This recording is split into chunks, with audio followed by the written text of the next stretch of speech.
बीच एक और बड़ी खबर, अमेरिका ईरान में तनाव के बीच बड़ी खबर यह कि ट्रंप और नेतन्याहू ईरान पर तेल पर दबाव बढ़ाने पर सहमत हुए हैं।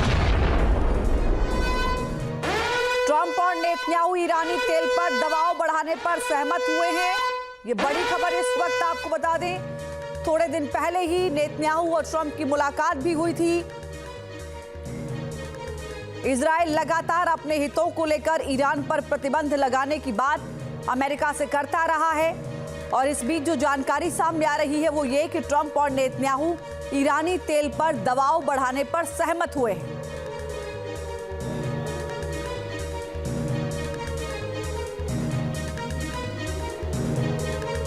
इजराइल और अमेरिका लगातार ईरान पर शिकंजा कसने की कोशिश करते हुए नजर आ रहे हैं। तमाम प्रतिबंध पहले ही लगा दिए गए, अब ईरानी तेल पर दबाव बढ़ाने पर सहमति बन गई है। ईरान अमेरिका टेंशन को लेकर एक्सियोस का बड़ा बयान सामने आया। ईरान को लेकर स्टीव विटकॉफ और जेरेड कुशनर ने ट्रंप को इनपुट दिए हैं। सूत्रों के हवाले से यह बड़ी जानकारी है। ईरान के साथ अच्छा समझौता करना मुश्किल है, सूत्रों के हवाले से जानकारी है। नेतन्याहू ने भी ट्रंप को कहा कि ईरान के साथ समझौता असंभव है। नेतन्याहू ने कहा कि समझौता हो भी जाता है तो भी ईरान उसका पालन नहीं करेगा। और इजराइल ये लगातार कहता आ रहा है कि ईरान अगर समझौता करता भी है तो उसका पालन नहीं करेगा, लिहाजा उस पर हमले की जो रणनीति है उसको आगे बढ़ाते हुए बड़ा अटैक करने की तैयारी इजराइल कर चुका है। जून 2025 वो 12 दिन जब पूरी दुनिया की सांसें थमी हुई थी। ईरान और इजराइल के बीच छिड़ी उस जंग ने यह बता दिया था कि अब मिसाइलों का दौर है। तब इजराइल ने ईरानी मिसाइलों का प्रहार भी झेला था, लेकिन वो सिर्फ एक ट्रेलर भर था। अब की बार अगर युद्ध हुआ तो ईरान के तरकश में ऐसी ऐसी मिसाइलें हैं जिन्हें रोक पाना नामुमकिन होगा।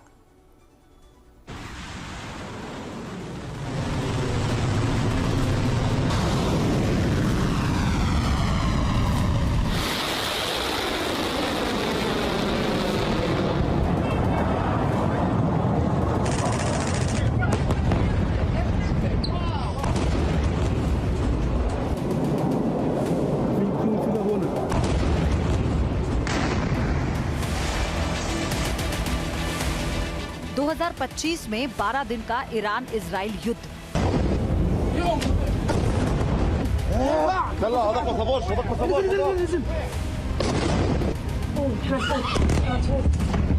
बारह दिनों तक मिसाइलों का ताबड़तोड़ प्रहार। ये तस्वीरें आपको याद होंगी, तब पूरी दुनिया ने 12 दिनों तक आसमान में आग का खेल देखा था।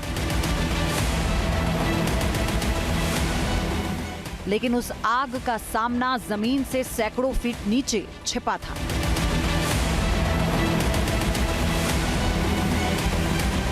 ये ईरान की मिसाइल सिटी है, जमीन से सैकड़ों मीटर नीचे कंक्रीट की मोटी परतों के पीछे छिपी हुई। इन तस्वीरों को गौर से देखिए, ये वो ठिकाने हैं जो लाख कोशिशों के बावजूद ना तो इजराइल और ना ही अमेरिका तबाह कर पाया। ये तब भी सुरक्षित थे जब 12 दिनों तक रणभेरी बची थी।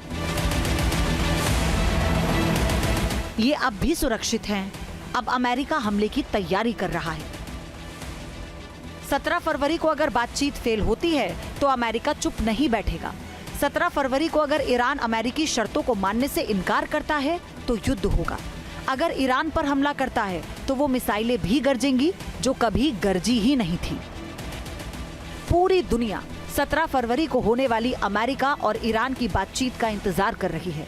लेकिन क्या आपको पता है कि एक तरफ बातचीत की मेज पर दोनों पक्ष एक दूसरे के सामने शर्तों का पिटारा खोलने वाले हैं, वहीं दूसरी तरफ इजराइल युद्ध की तैयारियों में जुट गया है, क्योंकि इजराइल को पता है कि बातचीत ठप होने का मतलब सिर्फ और सिर्फ युद्ध है। इजराइल को डर है कि ईरान अपनी बैलिस्टिक मिसाइलों से बड़े पैमाने पर हमला कर सकता है। ईरान अपनी उन घातक मिसाइलों का भी इस्तेमाल करेगा जिन्हें पिछले साल नहीं किया था। ईरान एटमी बम से भी ज्यादा जरूरी अपनी मिसाइलों को मानता है। ईरान इन मिसाइलों को अपनी रक्षा का सबसे बड़ा हथियार मानता है, जो इजराइल के होम फ्रंट को पंगु बना सकती है।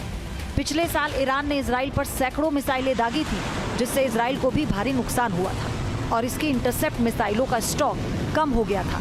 लेकिन इस बार ईरानी तरकश में एक से बढ़कर एक मिसाइलें हैं जो इजराइल और अमेरिका के लिए घातक साबित होंगी।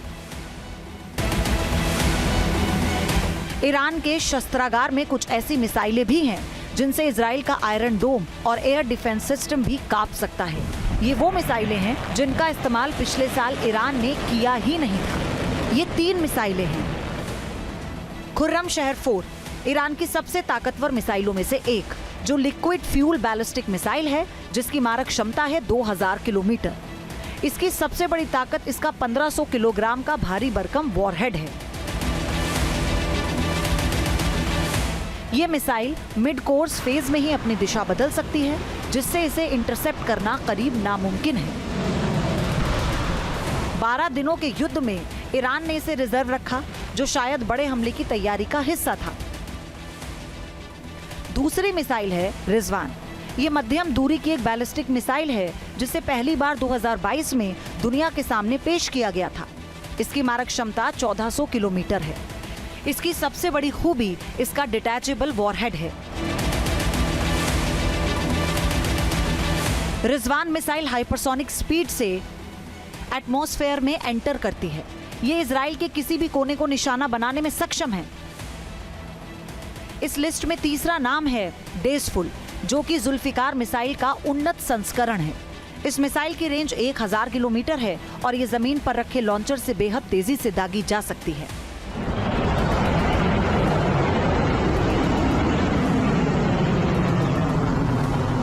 डेसफुल अपनी पिन पॉइंट एक्यूरेसी यानी अचूक निशाने के लिए जानी जाती है।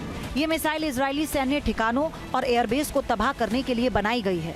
जैसा कि वीडियो में देखा गया कि ईरान के पास ऐसी नई तकनीक और मैनूवरिंग वॉरहेड्स हैं जिनका इस्तेमाल अभी बाकी है।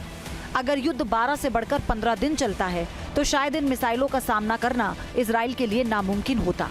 साफ है, ईरान ने अपनी पूरी ताकत नहीं दिखाई है। ये तीनों मिसाइलें ही इजराइल और अमेरिका को मजबूर कर सकती हैं। 12 दिनों के युद्ध के दौरान ईरान ने अपने एतमाद मिसाइलों का खासा इस्तेमाल किया था। इसका लक्ष्य था इजराइल के डिफेंस सिस्टम को थका देना। दूसरा टारगेट था इजराइल के हाई वैल्यू ठिकानों पर सटीक चोट करना। इसके लिए ईरान ने खैबर शिकन 1 और 2 मिसाइलों को मैदान में उतारा। ईरान का मकसद साफ था, इजराइल और अमेरिका के मिसाइल इंटरसेप्टर के भंडार को खत्म करना। 12 दिनों के संघर्ष में ईरान ने अपनी मिसाइल ताकत का इस्तेमाल इस तरह किया कि इजराइल को मजबूरन अपने कीमती इंटरसेप्टर दागने पड़े। इस बार युद्ध कैसा होगा ये तो किसी को नहीं पता, लेकिन इजराइल ने अपनी पिछली कमजोरियों को मजबूत कर लिया है। इजराइल ने अपनी एयर डिफेंस सिस्टम को अपग्रेड कर लिया है, जिसमें 5 लेयर वाली सिक्योरिटी शामिल है। Team news vision.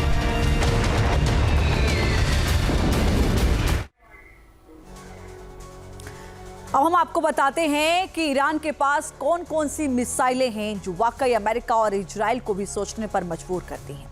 सबसे पहले बात एमाद मिसाइल की। इसकी रेंज है 1800 किलोमीटर, वॉरहेड 750 किलोग्राम, स्पीड में 7 से 8।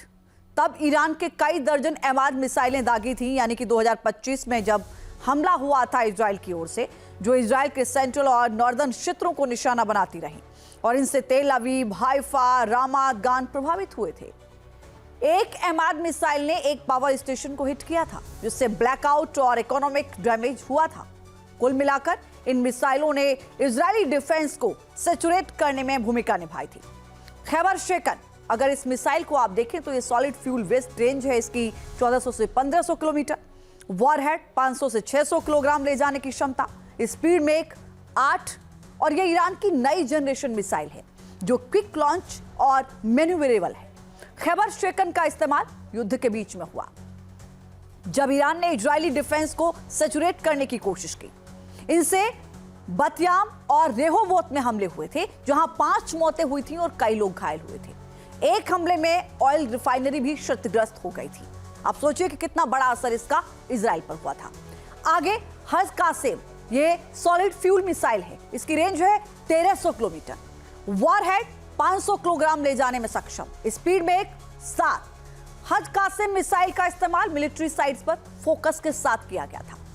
इनसे तेल अवीव में एक अस्पताल को हिट किया गया था।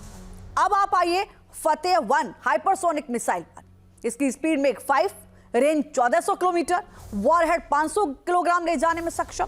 फतेह 1 का इस्तेमाल लिमिटेड रहा लेकिन बहुत असरदार रहा।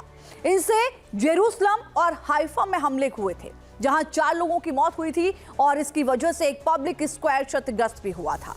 शहाब 3 ये liquid fuel, range 1300 kilometre, warhead 760 से 1200 किलोग्राम ले जाने में सक्षम, स्पीड में 7।